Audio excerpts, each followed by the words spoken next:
Bienvenidos, queridos hermanos, este es su programa de Apologética Católica. Mi nombre es Fran Morera y vamos a continuar hoy con nuestros estudios bíblicos, comenzando hoy con el estudio del profeta Daniel. Pero como siempre nos ponemos en la presencia del Señor, en el nombre del Padre, del Hijo y del Espíritu Santo. Amén, y oramos. Padre bueno, como siempre, te pedimos que nos des el don del Espíritu Santo prometido, sin el cual nosotros no podemos discernir, no podemos caminar siguiendo tu presencia. Danos este don, Espíritu Santo, para poder penetrar el sentido de tus escrituras, para entender el mensaje que el Señor nos quiere dar a través de ella. Y así nosotros poder construir el reino de Dios. Todo esto lo pedimos en nombre de Jesús el Señor. Amén. María, Madre de la Iglesia, ruega por nosotros. Pues bien, continuamos hoy este estudio de los profetas e iniciando hoy la introducción al profeta Daniel. Como la semana pasada, les pido a ustedes disculpas, hace como 2 semanas que ando con alergia y tengo la voz tomada, pero vamos a tratar con la ayuda de Dios hacerlo lo mejor. El libro de Daniel. El libro de Daniel es un libro de la Biblia en la cual se relata la vida de su protagonista, evidentemente Daniel. Daniel es un noble judío exiliado en Babilonia. También nos relata sus visiones que van a ser muy importantes porque estas visiones son de corte apocalípticas, como las de Zacarías. Están enfocados también en asuntos políticos. El mensaje principal de Daniel es que Dios, el Dios de Israel, salva a Daniel de sus enemigos. Y por ende va a salvar también a Israel de la opresión y a nosotros, por supuesto, en el Nuevo Testamento, con más claridad después que viene Jesús, que quiere decir Dios salva. Su Dios es un Dios que interviene en la historia. Este libro de Daniel ha habido unas grandes discusiones, si es un libro profético, si es un libro histórico. Por eso yo no lo di en los profetas, ni lo di en los libros históricos, y por eso lo voy a dar aparte. Voy a dar mi opinión, que no es canónica, mi opinión, puedo estar equivocado. Puedo dar mi opinión y ustedes pueden poner el libro de Daniel en la sección que mejor a ustedes les convenga, mientras lo estudien y sigan la pauta que lleva, sobre todo hablar en el Antiguo Testamento, parte que va a ser tomada en el Nuevo. Por ejemplo, sin el libro de Daniel no se puede entender San Mateo 24, porque Jesús habló basado en una profecía de Daniel. Definitivamente, sin el libro de Daniel no se puede entender el Apocalipsis. Muchas figuras del Apocalipsis están tomadas de Daniel. También no se puede entender Segunda de Tesalonicenses 2, cuando San Pablo habla del hombre de iniquidad, si no se entiende al profeta Daniel. Así que la importancia que tiene este hombre para nosotros. Los judíos lo ponen, por supuesto, en la Tanakh, en la Biblia hebrea, en el Antiguo Testamento cristiano para nosotros, y en la primera, en el Tanakh, no lo incluye en la sección de los profetas, que se llama en hebreo Nevi'im, sino entre los escritos, libros que se llaman escritos, llamados Ketubim, que es una forma genérica, cosas que están escritas en cristianismo, sobre todo en la Iglesia católica, en la Iglesia ortodoxa, se incluye entre los profetas mayores, junto con Isaías, Jeremías y Ezequiel. Este libro está datado en el 2º siglo antes de Cristo y se dispone de 2 variantes de textos, y eso va a ser muy importante. La más breve, una versión breve, es la que está en la Biblia, en el Tanakh hebreo, y las que están en las Biblias protestantes. La parte más larga es la que está en la Biblia católica y ortodoxa. ¿Por qué? Porque el libro de Daniel está escrito en hebreo, está escrito en arameo y está escrito en griego. Tiene estas 3 secciones. Y los protestantes y los judíos, por supuesto, los protestantes copiaron el canon judío. Los judíos no aceptan los libros escritos en griego porque ellos decían que Dios no se va a revelar en griego. Y por eso ellos desechan todo libro que esté escrito en griego. La iglesia, que no tiene esos prejuicios, sabe que Dios habla de diferentes formas, pues tomamos estas 3 fuentes de Daniel, por eso nuestro libro es más largo y es más instructivo. Muchas de los protestantes lo ponen dentro de los libros deuterocanónicos, o sea, los libros que se hicieron en el segundo canon. El primer canon fue el canon judío, que no fue el primero, pero bueno, lo ponen así. Y el segundo, el canon de Alejandría. Los órdenes están trocados cuando se dice el primer canon, pero que se basa en el concilio, pero no vamos a entrar ahora en esto, creo que ya de esto hablamos, sino un día pues hablaremos de esto, de los libros, de por qué se llaman deuterocanónicos. El libro, como dije, está datado en el segundo siglo y se dispone de dos variantes del texto. Ustedes dirán, bueno, tú dijiste que la semana pasada que Miqueas es la última vez que habla al pueblo de Israel, y después de ahí comienza el gran silencio de Dios. Sin embargo, Daniel está datado 2 siglos antes de Cristo. Precisamente por eso es una de las partes que yo les digo a ustedes que yo creo que Daniel no encaja mucho en los libros proféticos. También tenemos una excusa. Daniel no le habla específicamente al pueblo de Israel. Daniel le habla al pueblo que está en el exilio. Son varias variantes que tenemos que considerar. Yo particularmente, yo pienso, y ya me parece, digo, disparate, que es un libro híbrido. Es un libro que tiene partes proféticas y es un libro que tiene partes históricas. Por lo tanto, es un libro que no encaja en ninguno de los parámetros de divisiones del Antiguo Testamento judío, porque no es ni uno ni otro. Para mí es un puente entre los dos. Es Dios hablando a su pueblo, no en la tierra prometida, sino en el exilio, previendo el exilio final del pueblo judío y la segunda venida.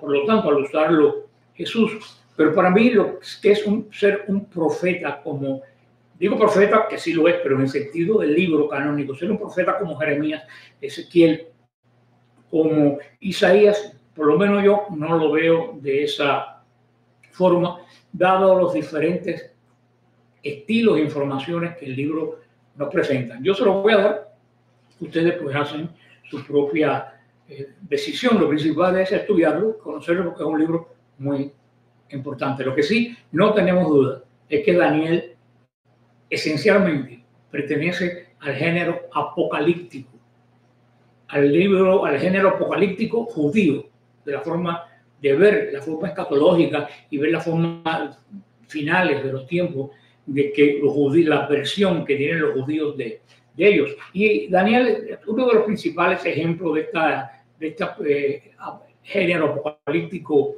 hebreo. Daniel se inspira muchísimo, podemos decir, sobre el libro de Ezequiel. Recuérdense que también que Ezequiel, aunque no llegó a Babilonia mismo ni ocupó el lugar que ocupó Daniel, sí estuvo exiliado entre lo que es la Tierra Santa y Babilonia. Este libro contiene secciones narrativas que sirven de contexto y comentarios después a género profético.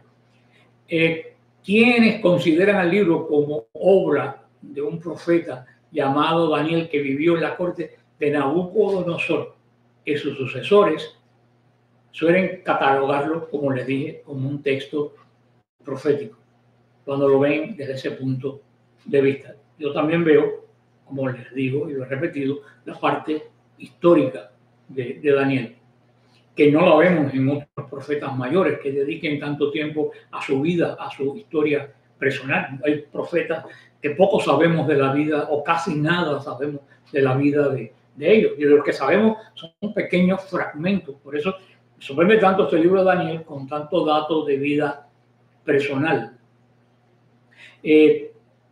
Como les dije, hay 3 secciones que no aparecen en los libros judíos ni en los libros protestantes. Lo voy a repetir. El motivo que no aparecen es porque Lutero tomó la versión judía del Antiguo Testamento como base para su Biblia. Pero esa parte, ese Tanaj judío, que fue hecho canónico en el siglo I, o sea, se puso lista entre el siglo I no había lista del Antiguo Testamento desde el punto de vista judío, porque existían los rollos separados. No fue hasta el siglo I y el siglo II cuando los judíos hicieron la primera lista, el primer canon. Pero por supuesto, eso fue ya mucho después de la muerte de Jesús.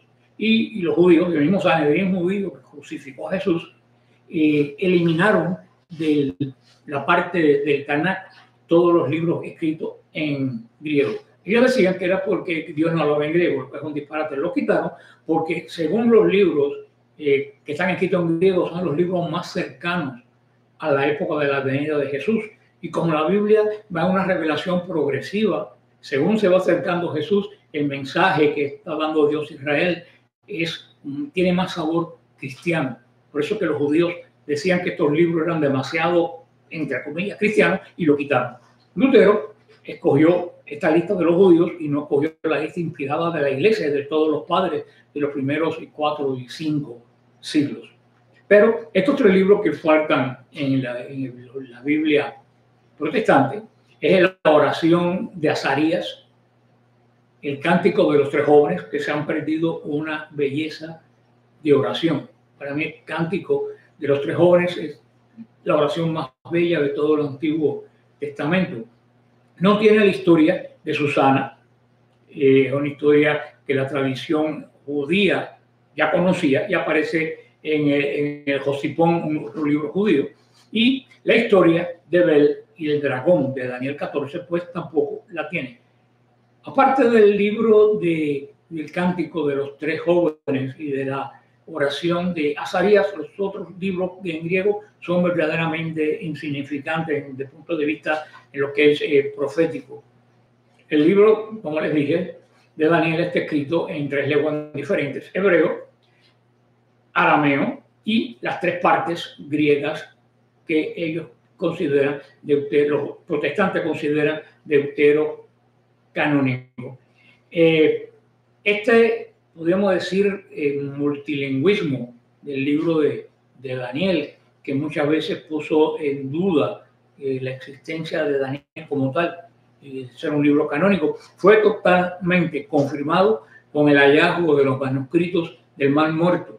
Cuando encontraron estos manuscritos en las cuevas de Qumran, encontraron las 3 formas, los 3 idiomas en que está escrito el libro de Daniel. O sea, que para la gente que habitó Qumran, el libro de Daniel en hebreo, en arameo y en griego, ellos lo tenían como profético. Y esta gente que estuvieron en esa zona, pues eran la gente que se separaron del templo por considerar el templo que estar permeado de influencia griega pagana. Y ellos lo tenían el libro en griego, siendo tan estricto. Por lo tanto, yo creo que la versión en griego también es muy importante para nosotros.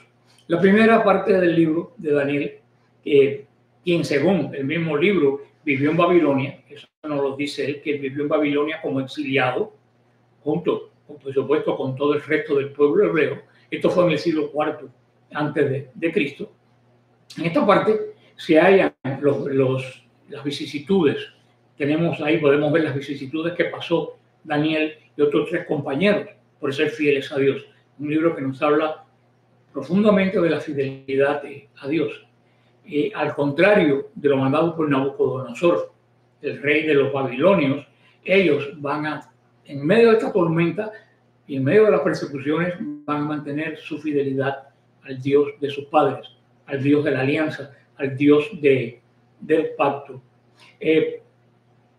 También está la sección donde Daniel, con una gran sabiduría, va a interpretar correctamente los sueños y las visiones del rey, lo cual le va a ganar el valimiento delante de Nabucodonosor.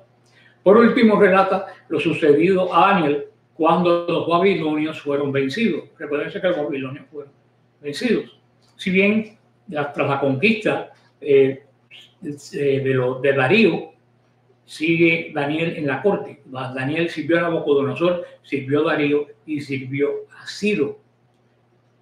Yo pienso que la gran influencia que hubo para que Darío devolviera los vasos sagrados del templo a los judíos fue por Daniel, me imagino yo. Porque en el libro de Daniel hace referencia que Nabucodonosor utilizó los vasos sagrados del templo, los utensilios del templo.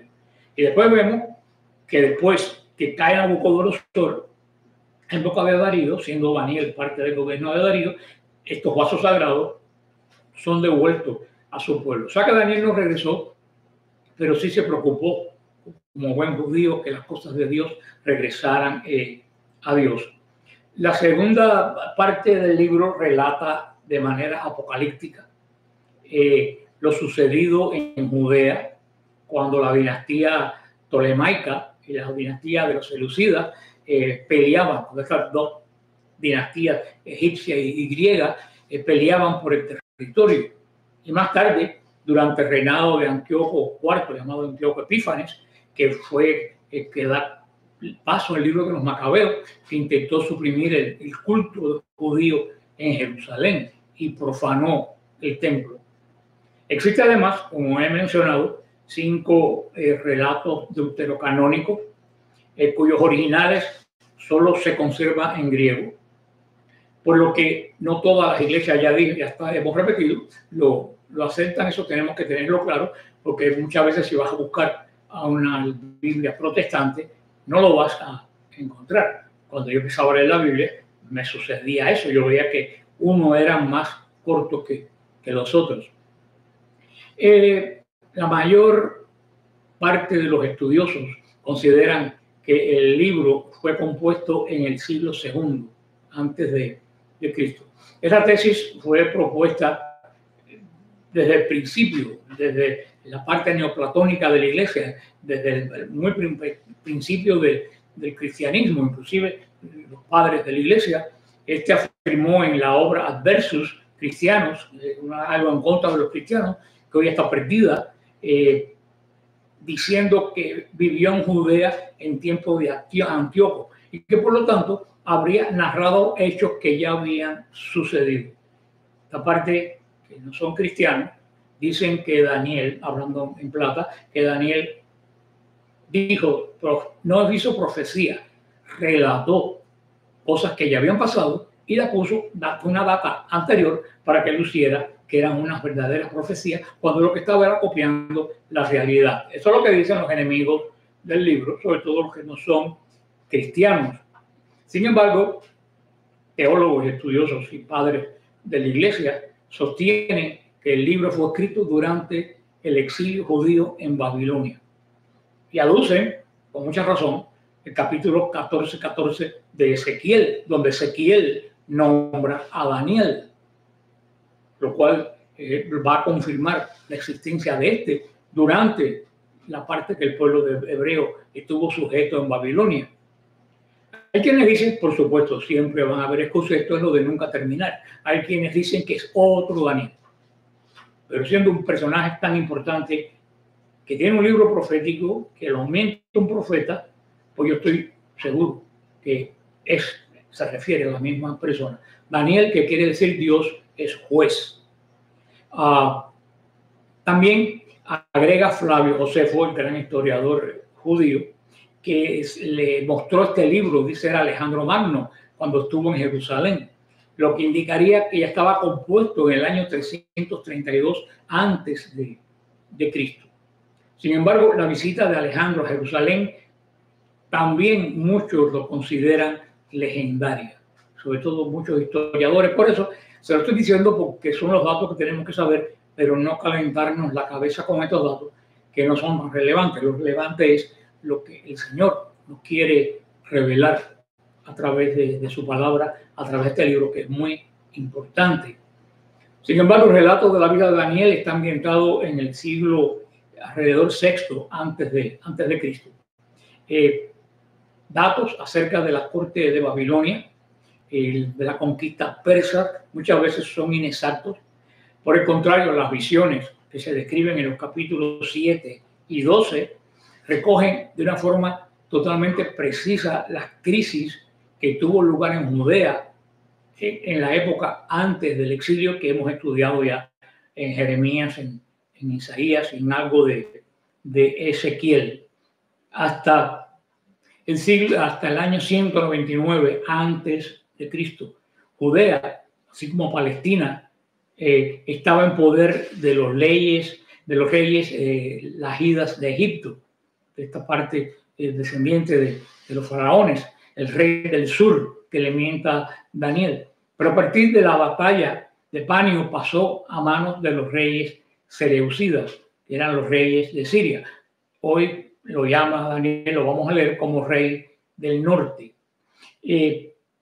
Estuvo, a pesar que la leyenda del saqueo del templo, que algunos dicen que es leyenda, estuvo muy bien definido por todos los judíos, que esto sucedió al ascender al trono Antíoco y su hijo Epífanes, y que podemos decir que prácticamente secuestró el pequeño grupo que quedaba sacerdotal de Judea, que eran pro griegos, y ahí contaminó bastante el culto de Israel, porque llegó un momento que los sumos sacerdotes estaban divididos entre los que apoyaban a Egipto y los que apoyaban a los griegos de Siria. O sea que todo esto que Daniel nos va a narrar de una forma, sí fue una crisis realmente que vivió el pueblo de Israel y que lo debilitó enormemente. El objetivo es mostrar el futuro de Israel, es infundir esperanza en el pueblo judío en medio de estar viviendo una gran opresión. Pero también el objetivo del libro, es muy importante, es señalar que hay un día de juicio. El mismo nombre de Daniel les dije, que lo quiere decir Dios juzga, Dios es mi juez. O también quiere decir juicio de Dios. Ya el nombre de Daniel sugiere el objetivo del libro. Va a haber un día en el cual Dios destruirá a todos aquellos que se le oponen y persiguen a su pueblo. Dice, estuve mirando hasta que fueron puestas sillas y un anciano de grande edad se sentó, cuyo vestido era blanco como la nieve y el pelo con su cabeza como lana limpia y su silla llena de fuego y sus ruedas fuego ardiente. Si ustedes ven, esto, si siguiéramos, esto tiene un amplio sabor de Ezequiel y un amplio sabor del Apocalipsis. Todas las profecías del libro de Daniel terminan con el establecimiento del reino de Dios. Dios tiene la última palabra. Y ese reino de Dios es muy importante porque va a aparecer por primera vez ese nombre aquí. Va a estar encabezado por el Hijo del Hombre. Aquí cuando se introduce el título Hijo del Hombre. No hijo de hombre, sino hijo del hombre. Que Jesús se va a aplicar a sí mismo. Y muchos me han preguntado por qué Jesús se llama a sí mismo Hijo del Hombre. Vamos a ver en este libro por qué Jesús se toma ese título para él. Todas las profecías del libro de Daniel pues están enfocados a la victoria de Dios. A decir, igual que el Apocalipsis, que el mal no tiene jamás la última palabra. Según los evangelios, Jesús interpretó esta profecía, Hijo del Hombre, como una referencia y con toda razón y autoridad, porque eres Dios, como referido al Mesías y a su persona. Por ejemplo, en el Evangelio de San Mateo 24:30 se usa esa sentencia.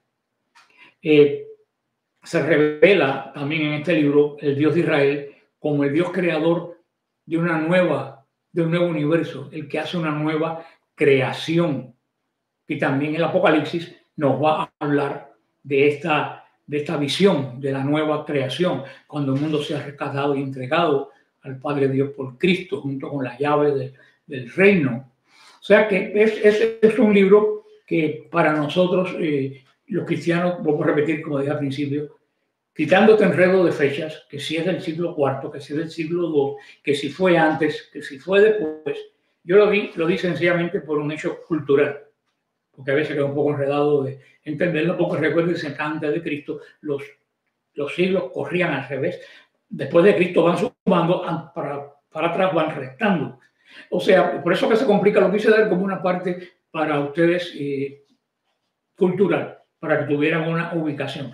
Pero para mí, para ustedes, me imagino que también lo más importante es la palabra de Dios, la profecía, contenida en la revelación contenida en este libro de Daniel. Sobre todo, insisto, la revelación de forma apocalíptica. Este libro también ha sido muy manoseado, ha sido muy trajinado por estos grupos milenaristas, comenzando por la fundadora de los adventistas, Ellen White. Ella basa casi toda su teología en el libro de Daniel, en los reinos que va a mencionar el libro de Daniel. Todas estas personas de las últimas sectas que han surgido, que están esperando el fin del mundo, se basan erróneamente en el libro de Daniel. Comienzan a decir que si los reyes de la Unión Europea, que si el rey del norte es Putin, que si el rey de... Una locura, queridos hermanos. ¿Qué va a hacer Daniel 2 o 4 siglos antes de Cristo hablando de Putin? ¿Qué tiene que ver Putin con el mensaje del Hijo del Hombre? Ya le dije, cuando se refiere al reino del norte, se refiere a los seleucidas. Cuando habla del reino del sur, a Egipto, que los dos peleaban por la tierra. Pero esta gente en su demencia, pues quieren adaptar la estatua, los pies de la estatua, la cabeza de la estatua, todo lo quieren adaptar al mundo moderno. No quieren ver la historia del pueblo de Dios enfrascada en su marco histórico. Por supuesto que esto que el Señor le da a Daniel para la visión de su pueblo, también nos sirve a nosotros. Porque, como dije, la historia se repite.